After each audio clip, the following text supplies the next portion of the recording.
Dia diislamkan, kemudian masyarakat cukup meyakinkan untuk dipilih, yaitu naskah kuno dari Cina yang kedua adalah teori Arab atau teori Mekah. Ada beberapa terkait teori sejarah masuknya Islam ke Indonesia. Agama Islam masuk ke Nusantara Indonesia melewati perjalanan panjang dan dibawa oleh kaum muslimin dari berbagai belahan bumi.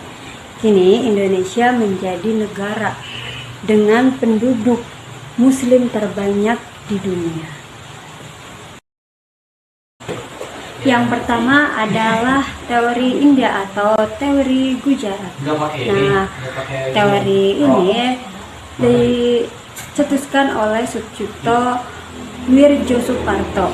Ini meyakinkan bahwa Islam dibawa ke Nusantara oleh para pedagang dari Gujarat, India. Pada abad ke-13 Masehi, kaum saudagar Gujarat datang melalui Selat Malaka dan menjalin kontak dengan orang-orang lokal di bagian barat Nusantara, yang kemudian melahirkan Kesultanan Samudra Pasai sebagai kerajaan Islam pertama di Indonesia. Nah, salah satu bukti yang mendukung teori ini adalah ditemukannya makam Malik As-Saleh dengan tahun 1297, dan nama asli Malik As-Saleh sebelum masuk Islam adalah Marah Siluk. Ia merupakan pendiri Kesultanan Samudra Pasai di Aceh.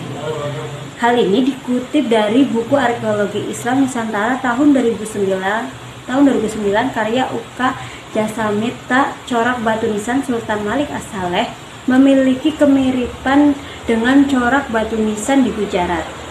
Nah, selain itu, hubungan dagang antara Nusantara dengan India telah lama terjalin, dan ditemukannya pula batu nisan lain di pesisir utara Sumatera bertanggal 17 Zulhijjah tahun 1831.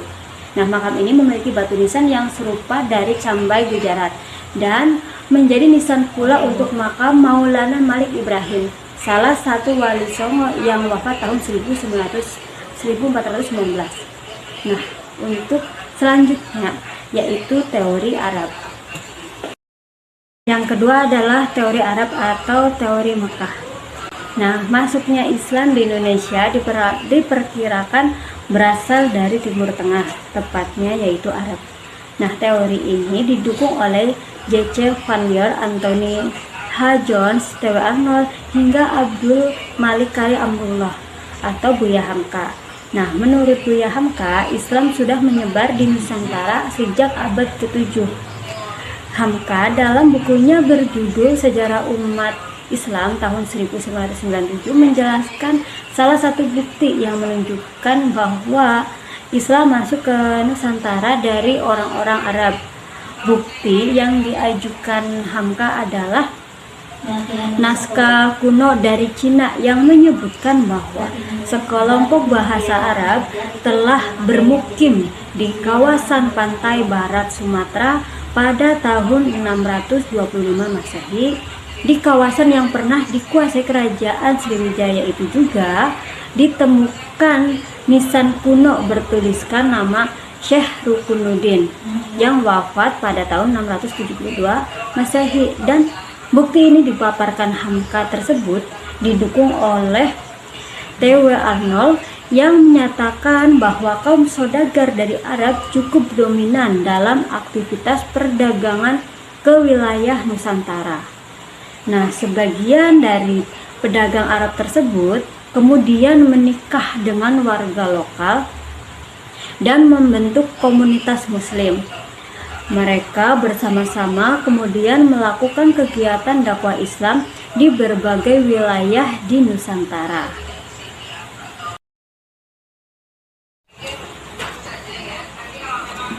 Yang ketiga yaitu teori Persia.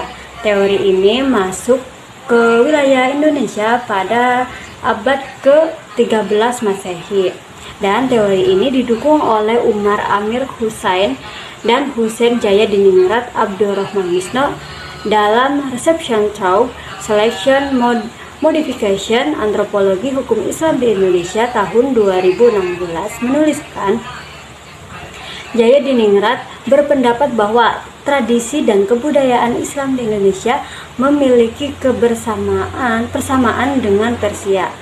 Nah, salah satu contohnya adalah seni kaligrafi yang terpahat pada batu-batu nisan bercorak Islam di Nusantara. Ada pula budaya tabot di Bengkulu dan tabuik di Sumatera Barat yang serupa dengan ritual di Persia setiap tanggal 10 Muharram. Akan tetapi ajaran Islam yang masuk dari Persia kemungkinan adalah Syiah. Kesamaan tradisi tersebut serupa dengan ritual Syiah Persia yang saat ini merujuk pada negara Iran. Nah, teori ini cukup lemah karena mayoritas pemeluk Islam di Indonesia adalah bermazhab Sunni.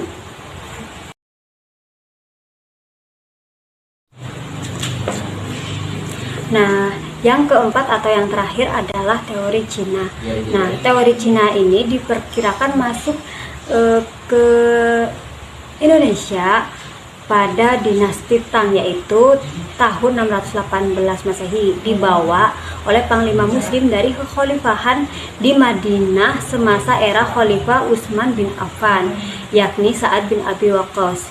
Kanon pernah menjadi pusatnya para pendakwah Muslim dari Cina. Jean Aberli tahun 2004 dalam buku Islam in China menyebut relasi pertama antara orang-orang Islam dari Arab dengan bangsa Cina terjadi pada tahun 713 Masehi dan diyakini bahwa Islam memasuki Nusantara bersamaan dengan migrasi orang-orang Cina ke Asia Tenggara. Mereka memasuki wilayah Sumatera bagian selatan, yaitu Palembang pada tahun 879 atau abad ke-9 Masehi. Bukti lain adalah banyak pendakwah Islam keturunan Cina yang punya pengaruh besar di Kesultanan Demak, kerajaan Islam pertama di Jawa. Nah, seiring dengan keruntuhan Kemaharajaan Majapahit pada perjalanan abad ke-13 Masehi, sebagian dari mereka disebut Wali Songo. Dalam buku sejarah yang ditulis oleh Nana Supriyatna diungkapkan Kesultanan Demak didirikan oleh Raden Patah, putra Raja Majapahit, dari istri seorang perempuan yang berasal dari Cina yang telah masuk Islam. Nah, Raden Patah yang memiliki nama Cina Jinbun memimpin Demak bersama Wali Songo sejak 1900 Masehi. Dia diislamkan, kemudian masyarakat. Assalamualaikum warahmatullahi wabarakatuh. Di sini saya akan menyampaikan sedikit sejarah perkembangan Islam di Nusantara. Nah, sejarah perkembangan Islam di Nusantara itu tidak langsung secara instan, melainkan melalui beberapa proses secara damai, responsif, dan proaktif. Ada beberapa cara penyebaran ajaran Islam di Indonesia. Yang pertama, perdagangan. Kaum saudagar asing sudah masuk ke Nusantara sejak awal Masehi. Kawasan Nusantara sangat ramai dikunjungi pedagang dari Arab, Persia, India maupun Cina. Kaum pedagang inilah yang ditenggarai membawa ajaran Islam dan menyebarkan di daerah-daerah yang dikunjunginya. Yang kedua, perkawinan. Banyak pedagang asing Muslim yang menyambangi kemudian orang Islam yang biasa disebut dengan istilah kejoan. Dari sinilah terjadi interaksi dengan warga lokal. Tidak sedikit pedagang asing Muslim yang menikahi penduduk setempat. Orang lokal yang belum beragama Islam kemudian menjadi mu'alaf dan beranak pinak turun-temurun. Nah, disitulah penyebaran Islam mulai sangat banyak. Yang ketiga, pendidikan. Ya, faktor pendidikan juga berpengaruh dalam penyebaran agama Islam. Seiring dengan munculnya para ulama, para kiai atau guru agama yang kemudian mendirikan pondok pesantren dan memiliki banyak murid atau santri. Jadi ketika misalkan ada satu guru mempunyai murid 100. Nah, yang 100 itu bisa menyebarkan, luaskan kepada pelosok-pelosok tempat di mana-mana, ada di desa di mana-mana. Yang keempat, kesenian. Budayaan lokal ternyata dapat digunakan sebagai cara menyebarkan Islam di Nusantara. Contohnya Sunan Bonang, yaitu menyebarkan Islam dengan cara wayang golek. Nah, dari situ kita dapat tahu bahwasanya Sunan Bonang mengajarkan ajaran Islam, berdakwah melalui wayang golek, yang dimana di sana dipaparkan beberapa ajaran-ajaran Islam dan mengetuk hati orang-orang lokal Indonesia. Yang kelima, politik. Para pendakwah Islam di Jawa ataupun Nusantara juga memakai jalur politik untuk menyebarkan ajaran Islam. Yang paling cepat biasanya yaitu ketika suatu raja adalah satu raja, dia diislamkan, kemudian masyarakatnya ikut Islam. Nah, itulah kenapa Indonesia begitu cepat berkembang dalam ajaran agama Islam.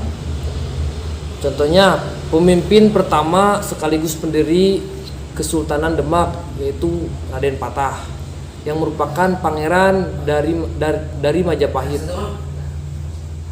Kerajaan bercorak Hindu-Buddha tersebar di Nusantara. Nah, itu sedikit perkembangan dakwah Islam di Nusantara. Mungkin tidak banyak yang bisa saya sampaikan. Nanti kita bertemu lagi di lain waktu.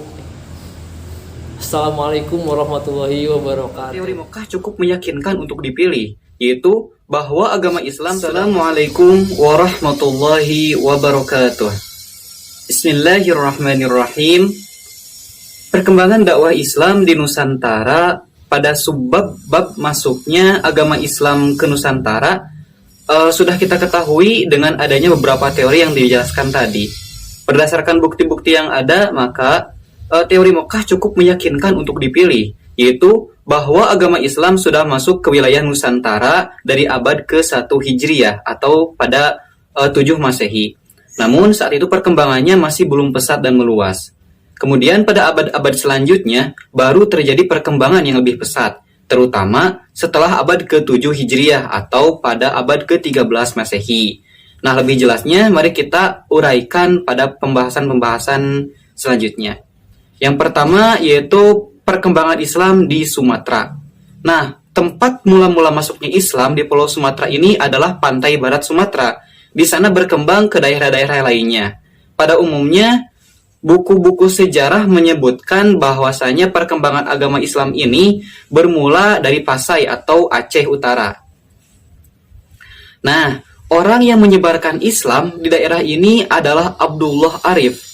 Ia seorang mubaligh dari Arab dengan misi penyebarannya dengan berdakwah dan berdagang. Kemudian dengan kesopanan dan keramahan orang Arab ini yang berdakwah itu, maka penduduk Pasai, penduduk setempatnya sangat terkesan dengan akhlak yang diberikan oleh pendakwah. Akhirnya mereka menyatakan diri untuk masuk Islam. Bahkan raja dan pemimpin negeri setelah melihat kesopanan dan akhlak orang Arab yang berdakwah itu masuk Islam pula. Nah, masyarakat Pasai sangat giat belajar dengan agama Islam. Malah ada dari kalangan anak raja sengaja diutus menuntut ilmu agama Islam ke Mekah. Kerajaan Islam Pasai ini berdiri sekitar tahun 1297 Masehi yang kemudian dikenal dengan sebutan Serambi Mekah. Nah, setelah itu agama Islam berkembang di Pasai dengan sangat cepat. Tersebar pula ke daerah-daerah lain, yaitu seperti Pariaman, kemudian Sumatera Barat, dan lain sebagainya. Nah, Islam datang ke Pariaman ini dari Pasai melalui laut pantai barat Pulau Sumatera.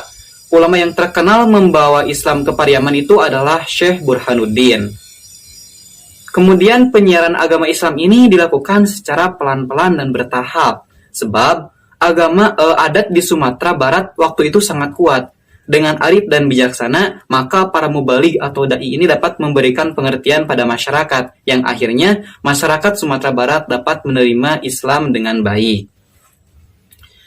Sebagai bukti bahwa Islam ini diterima oleh masyarakat Sumatera Barat waktu itu dengan kerelaan dan kesadaran, yaitu adalah dengan istilah yang mengatakan adat bersendi syura.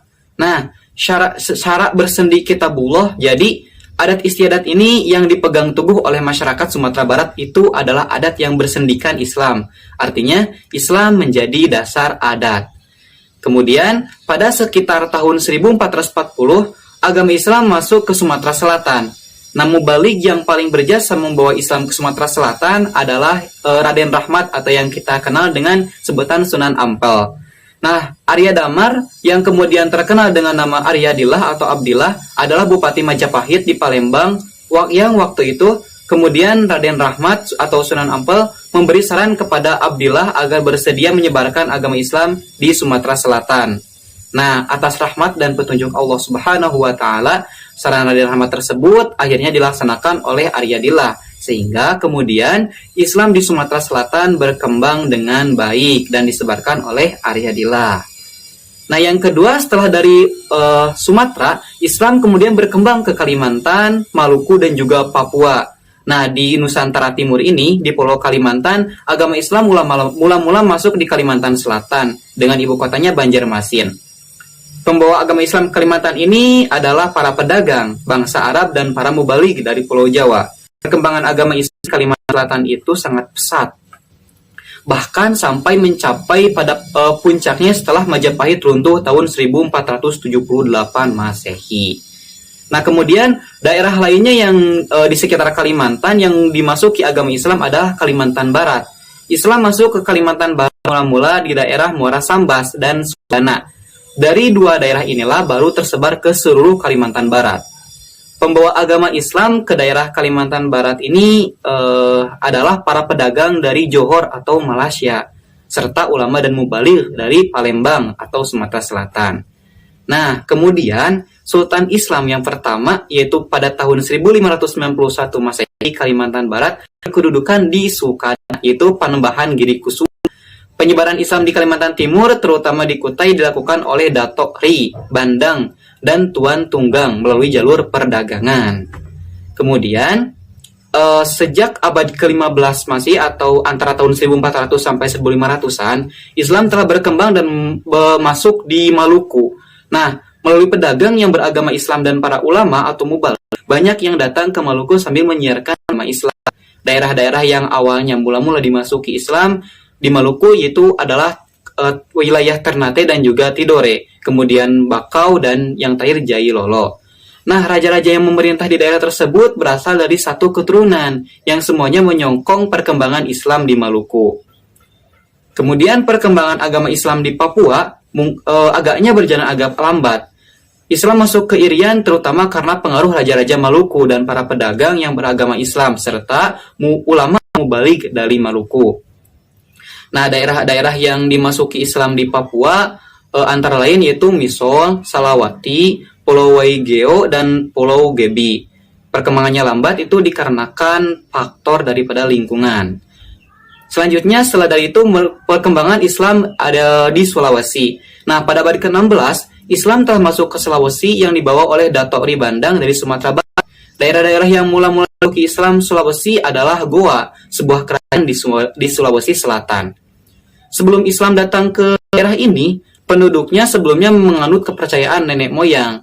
Kemudian setelah Datok Ri Bandang berkunjung ke Sulawesi Selatan, Raja Goa yang bernama Kaing Tanigalo kemudian alhamdulillah akhirnya masuk Islam.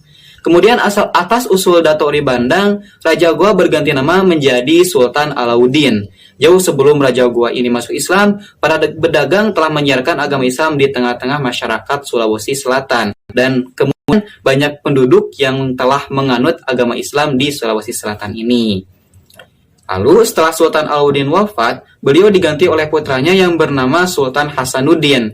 Dari Goa Islam inilah terus berkembang ke daerah-daerah lainnya seperti misalnya daerah Talo dan juga Bone di Sulawesi. Selanjutnya ada perkembangan Islam di Nusa Tenggara. Nah, perkembangan Islam di Nusantara ini sebagaimana daerah lainnya, yaitu pada tahun 1540 Masehi, agama Islam masuk pula ke Nusa Tenggara, yaitu masuknya dibawa oleh para mubalik dari Bugis atau Sulawesi Selatan, kemudian dan juga dari Jawa. Nah, agama Islam berkembang di Nusa Tenggara ini mula-mula di daerah Lombok, yang penduduknya disebut suku Sasak. Kemudian, dari daerah Lombok ini secara pelan-pelan selanjutnya tersebar ke daerah-daerah Sumbawa dan juga Flores. Nah, setelah itu, ada perkembangan Islam di Pulau Jawa. Perkembangan Islam di Pulau Jawa ini mungkin sudah sering dibahas ya melalui dengan adanya Wali Songo. Namun agama Islam masuk ke Pulau Jawa ini kira-kira pada abad ke-11 Masehi yang dibawa oleh para pedagang Arab dan tentunya para mubalik dari Pasai. Tempat yang mula-mula dimasuki Islam di Pulau Jawa itu daerah-daerah pesisir utara Jawa Timur. Tokoh terkenal yang dakwah di Jawa Timur yaitu seperti Syekh Malik Ibrahim. Nah, kemudian beliau menetap di Gresik yang kemudian dikenal dengan Sunan Gresik. Kemudian mendirikan pusat penyiaran agama Islam dan pusat pengajaran. Dalam majelisnya itu, beliau mengkader beberapa orang murid yang selanjutnya mereka menyiarkan agama Islam ke daerah-daerah lainnya yang ada di Pulau Jawa. Kemudian Jawa Tengah. Nah, di Jawa Tengah ini penyiaran agama Islam berpusat di Demak. Penyiaran agama Islam di Pulau Jawa dilakukan oleh para wali yang berjumlah 9 yang dikenal dengan nama Wali Songo. Kemudian murid-murid dari Wali Songo ini turut pula menyiarkan agama Islam ke daerah-daerah pedalaman Pulau Jawa sehingga akhirnya agama Islam bisa berkembang dengan pesatnya. Kemudian selanjutnya yaitu selanjutnya itu penyebaran Islam di Jawa Barat. Kabarnya penganut Islam pertama yang pernah datang dan tinggal di Jawa Barat ini yaitu adalah Haji Purwo, yaitu pada tahun 1337 Masehi. Namun kemudian setelah gagal membujuk penguasa Galuh untuk masuk Islam, Haji Purwo ini kemudian pergi ke Cirebon. Nah, dari penjabaran cerita Nagari atau sejarah Cirebon pada 1902 ya, Mumu menuliskan bahwasanya Kahfi menyatakan Walang Sungsang dan Santan untuk kemudian Larasati merupakan putri dari Pajajaran menikah dengan Sultan atau Syarif Abdullah. Nyai Rara Santang kemudian mendapat gelar Khalifah Muda. Nah, nikah mereka kemudian dirampas sama Syarif Hidayatullah 1400 Masehi. Nah, Syarif Hidayatullah ini menjadi salah satu anggota pada Wali Songo. Islam kemudian menyebar ke seluruh kerajaan Sunda yang itu di kota Pakuan atau ini bisa dikenal nama kota Bogor. Nah, 1529 Masehi barulah pasukan kerajaan Banten masuk menaklukkan Pakuan dari arah barat. Kemudian menurut Akademi Universitas Pajajaran Edi S.E. Kajati dalam PE penyebaran agama Islam di Jawa Barat, secara garis besar peta penyebaran Islam di Jawa Barat ini terbagi dalam 6 rute utamanya, yaitu yang pertama yaitu rute Cirebon, kemudian Kuningan, kemudian Talaga, dan kemudian Ciamis. Rute kedua yaitu Cirebon, kemudian ke Kadipaten, ke Majalengka, ke Dharmaraga, dan yang terakhir itu Galut. Lalu yang ketiga yaitu dari Cirebon, kemudian ke Sumedang, Bandung. Lah yang keempat yaitu Cirebon, Talaga, Sagalherang, dan Cianjur. Nah, yang terakhir yaitu Banten, Jakarta, Bogor, dan juga Sukabumi. Kemudian yang kelima Banten ke Banten menuju Bogor dan menuju Sukabumi. Jadi bisa disimpulkan penyebaran Islam di Jawa Barat ini berasal dari Cirebon yang kemudian dan juga dari Banten. Mungkin itu saja pembahasan mengenai penyebaran Islam mulai dari awal masuknya Islam ke Nusantara yaitu di Pasai sampai ke Jawa Barat. Terima kasih. Wassalamualaikum warahmatullahi wabarakatuh. Bukan hanya dari kalangan politis atau akademis yang mempunyai peranan besar terhadap kemajuan di Indonesia. Akan tetapi, peranan ulama pun sangat besar terhadap perkembangan politik, budaya, sosial, dan agama di Indonesia. Peranan ulama pun sangat tidak bisa dipisahkan dengan kemajuan di Indonesia. Di sini ada beberapa ulama yang sangat besar pengaruhnya terhadap bangsa Indonesia. Yang pertama yaitu Kiai Haji Syekhona R. Muhammad Khalil. Kiai Haji ini merupakan kiai karismatik, yaitu guru dari para kiai di Indonesia. Beliau yang sering dipanggil Mbah Khalil ini berasal dari Benggalan. Yang kedua yaitu Kiai Haji Hasyim Asy'ari. Pendiri Nahdlatul Ulama ini pernah berjuang melawan penjajah saat Jepang sedang berada di Indonesia. Selain itu, Kiai Haji Hasyim Asy'ari adalah pendiri Pondok Pesantren Tebu Ireng, Jombang, Jawa Timur. Yang ketiga yaitu Buya Hamka. Ulama besar ini yaitu merupakan ulama yang sangat terkenal melalui beberapa karya besar di bidang keagamaan. Karya besarnya itu bukan hanya dalam bidang keagamaan saja, tetapi terbentang luas dalam sejumlah bidang, termasuk sastra dan masalah sosial politik. Dan masih banyak lagi ulama-ulama besar yang sangat berpengaruh terhadap kemajuan bangsa Indonesia. Antara lain yaitu Kiai Haji Abdurrahman Wahid, Kiai Haji A. Wahab Hasbullah, Kiai Haji Mas Mansur, Kiai Haji Ahmad Dahlan, Kiai Haji Idam Holil, dan Kiai Haji Imam Zarkashi. Beliau adalah para ulama-ulama yang hebat dan sangat berpengaruh terhadap kemajuan di Indonesia.